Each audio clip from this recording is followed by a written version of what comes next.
14th of July 2019, and this is Matthew Hellman's final project report for the capstone class of Professor Richard Warch. Chapter 1 discussed the role of children and within their families and how society has changed from the way that it used to be, such as, according to American social thinker Lloyd Demouse, most of history, there was a time where children were greatly mistreated, beaten, abused, put into slave labor for basically no money at all, against their will. And I'd like to digress a little bit, Professor Warch, that this is not in PPT, and I'm here at FSW right now. I've been collaborating since this morning with the staff here to get the job done the best that it can, and I apologize that this is the best that we could come up with, as the program for the PPT was not working the way that it ought to, which is nobody's fault but my own, and I still am trying the best that I could do. Anyways, so back to chapter 1. So, let's see. Sorry, I lost my place a little bit. But, luckily for those abusees, victims of abuse, in 1916, Congress passed what is called the Keating-Owen Act, which forbid the sales of goods made by the means of child labor. And then, years later, in 1938, President Franklin Roosevelt signed off on the Fair Labor Standards Act, FLSA, which put a complete end to put a complete end into child labor and made it illegal. Well, it made it illegal. It may not have ended it all, but and towards the end of World War II, many parents were being supportive and caring for their children in an effort to keep up with their kids' needs, and which was not quite the way that things used to be. The term came around, parens patriae, may not have pronounced that correctly, which is Latin and literally means parent of the fatherland. It means that the state has the ability to take away a juvenile into custody or away from his or her parents if it's found that the juvenile's welfare is endangered or that they are a threat to society.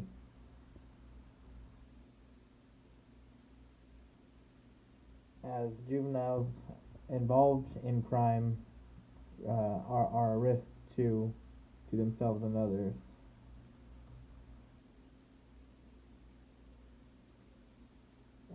Juveniles are known to do other things, such as be involved in unprotected sex and carrying weapons on their persons. So we're going to be moving on to Module 2 and discuss what's contained therein. Module 2 focuses on the public's opinion of the criminal justice system. Our country is a democracy, ruled by the people, governed by the people. Most of the actions that happen by the government occur because the public demands it, the public asks for it. President Lyndon Baines Johnson made the Commission on Law Enforcement and Administration of Justice on July 23, 1965. And it was made because of the public's bad attitude about law enforcement. There was a widespread public anxiety about crime, too. The commission wanted to find out what crime citizens were mostly concerned about. Juvenile delinquency was among the top answers given by poll takers, beaten only by people's disdain for property taxes. But most did not blame law enforcement for the crime problem.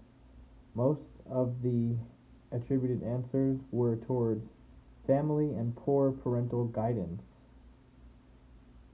Less common answers including communism and the automobile.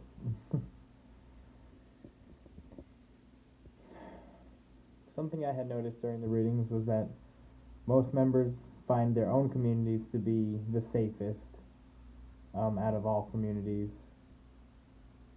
And even though that might not be true, everybody thinks that they live in the safest neighborhood. And and juvenile delinquency plagues the criminal justice system. I mean, it's hard.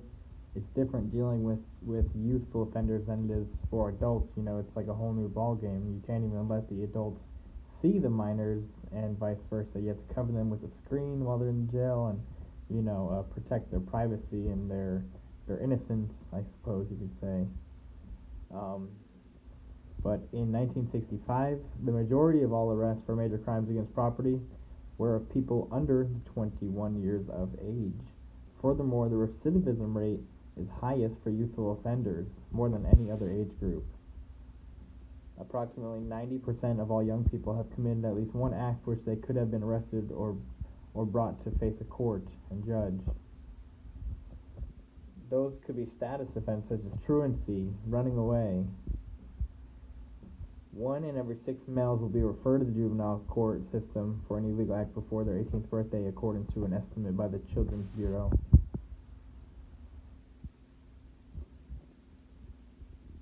Police have multiple jobs. Their job is not only to be a protector, but many things. A thinker, a helper, a friend. That's why when they get called out, they don't just arrest the bad guy every time and say, well, that takes care of that, moving on to the next one. No, they put effort into it to really actually solve the problem and address the issue of affecting the juvenile, instead of just taking the cuffs out and bringing somebody downtown.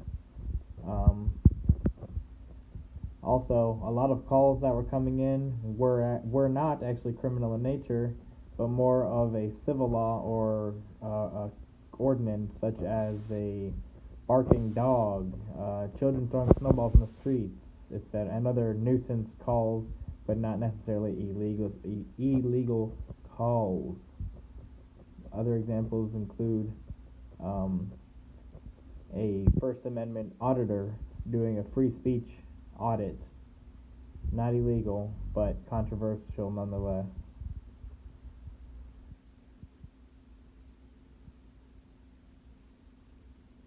Excuse me one second.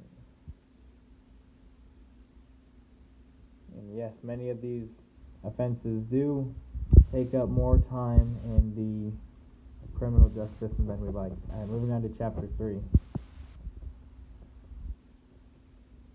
Corrections, like when the police arrest somebody, they don't just that's not the end of the story for that person. They don't die in jail. They still have a future, and that case that's just because they've been arrested and charged with a crime doesn't mean they're going to be found guilty of it. Therefore, corrections is the next part of the law enforcement world, and a lot of the things that happen inside of prison aren't even known to the general public because it's all behind closed walls. I mean, who's gonna report it? The guards? No, because they've got a reputation to protect in their facility and etc. So a lot of the times you only hear about major things such as jailbreaks or police brutality that end up making it onto the news.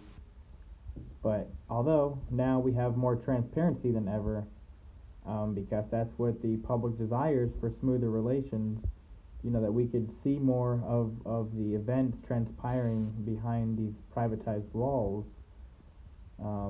Most prisons are in faraway remote locations, as I've mentioned here in the PowerPoint. Even, locally, Oil Well Road, they have the prison down there. You don't get out, the average person does not get down to that area of town much, which is a good thing. It keeps the criminals away, but at the same time, now how are we to know what in the world is going on there? So, organized crime, that's a big one, It's always been a problem to society and continues to be. with vices such as drugs, prostitution, vice crimes, gambling. But the thing is that it's not only involved in illegal and illegitimate businesses, but they're also involved in completely legitimate businesses too. That they operate in a substandard way, such as through monopolization, tax evasion, extortion, and other not so direct brute crimes.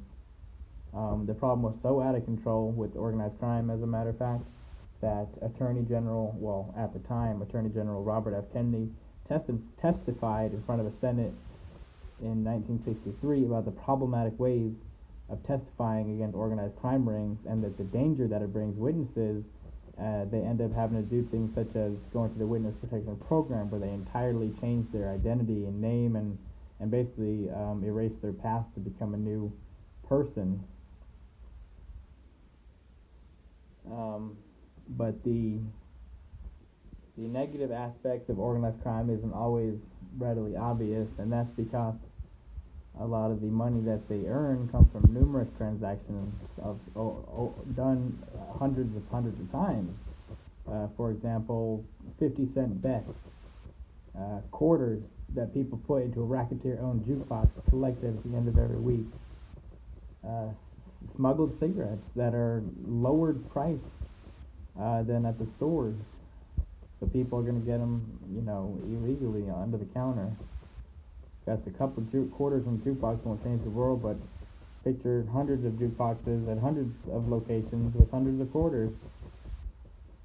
And that's not it. The drug problem that they brought was out of control, so out of control that the White House actually held an emergency conference about narcotic and drug abuse due to the fact that trafficking crimes were rising at staggering levels. Large amounts of drugs were coming into the country despite law enforcement's best efforts to keep them out. They're being trafficked in the country and from outside of the country.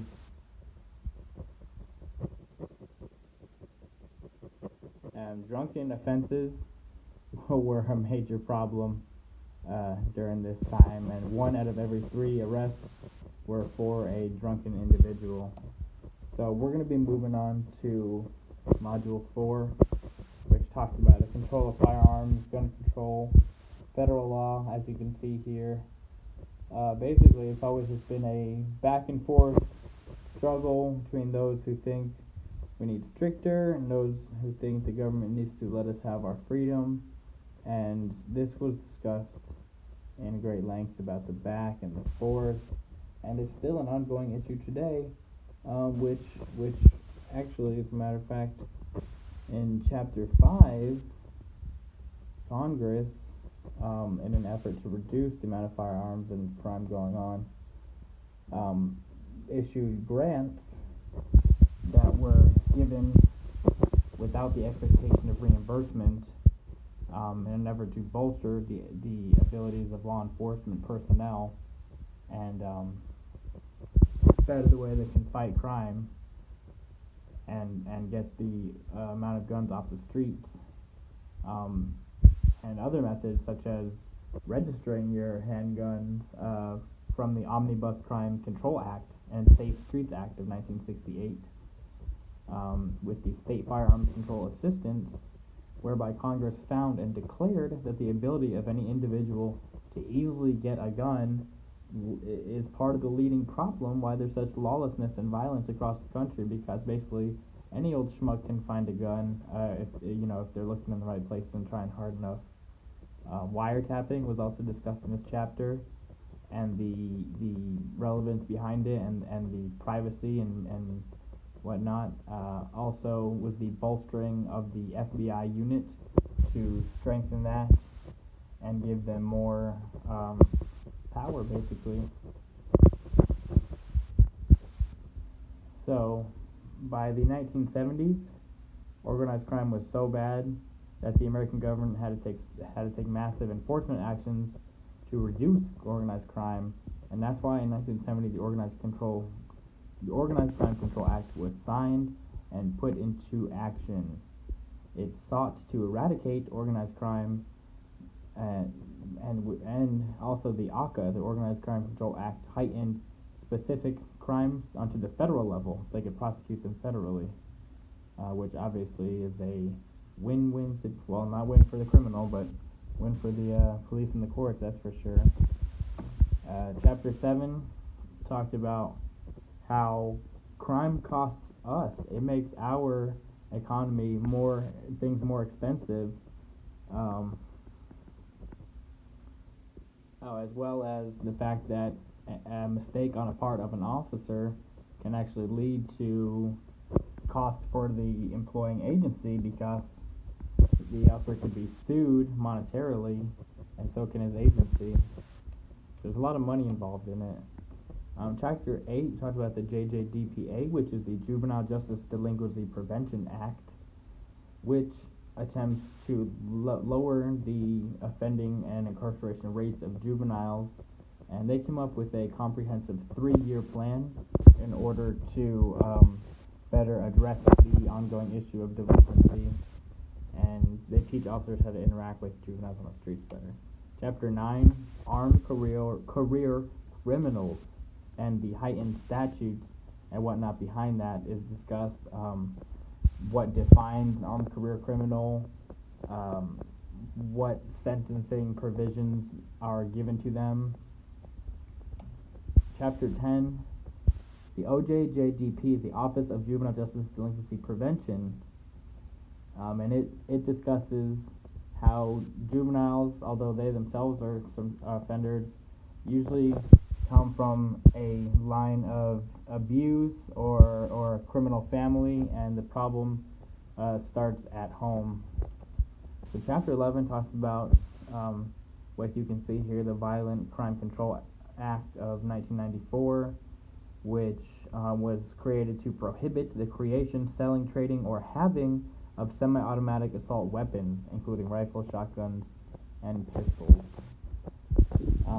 Chapter 12 is all about increasing the relationship and bond between the public and the police, and how that can be better done through things such as community-oriented policing, which segues us into Chapter 13, is how important it is. We can't just, police aren't just soldiers, an oppressive force. They're friends, they're neighbors, they're here to help you, and that's what the task force sought to advertise, was that police are your friends. So this brings us to the end, and once again, Sir, Professor Warch, I personally don't know how good the video is right now, because I can't see it obviously, but I know this video isn't great. I'm here in the Academic Support Center at the school right now. I've been here since this AM, trying to get help and do the best that we can.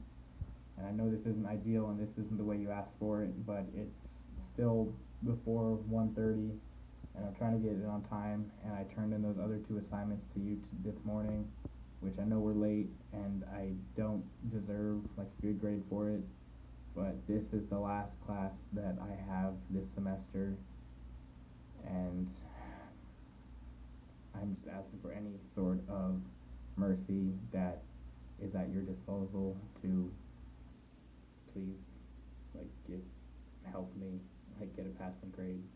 And if not, I respect that decision and everything. I've just been trying to do the best that I can with the resources available, etc. So anyways, that's the end of the podcast.